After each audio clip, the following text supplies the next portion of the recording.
Importante mostra a Padova degli artisti del Delta.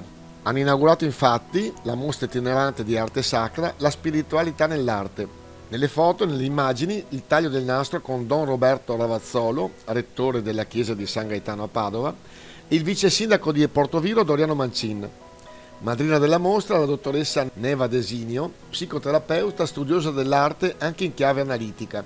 La presentazione della presidente artisti del Delta Gabriella Burgato Dumas, con una rappresentanza degli artisti stessi, che ha preannunciato che la mostra si sposterà poi alla cattedrale di Comacchio ad ottobre e seguirà a Palazzo Celio Rovigo, all'Endinara alla chiesa di Sant'Anna a dicembre, quindi a Portoviro e probabilmente terminerà in Messico.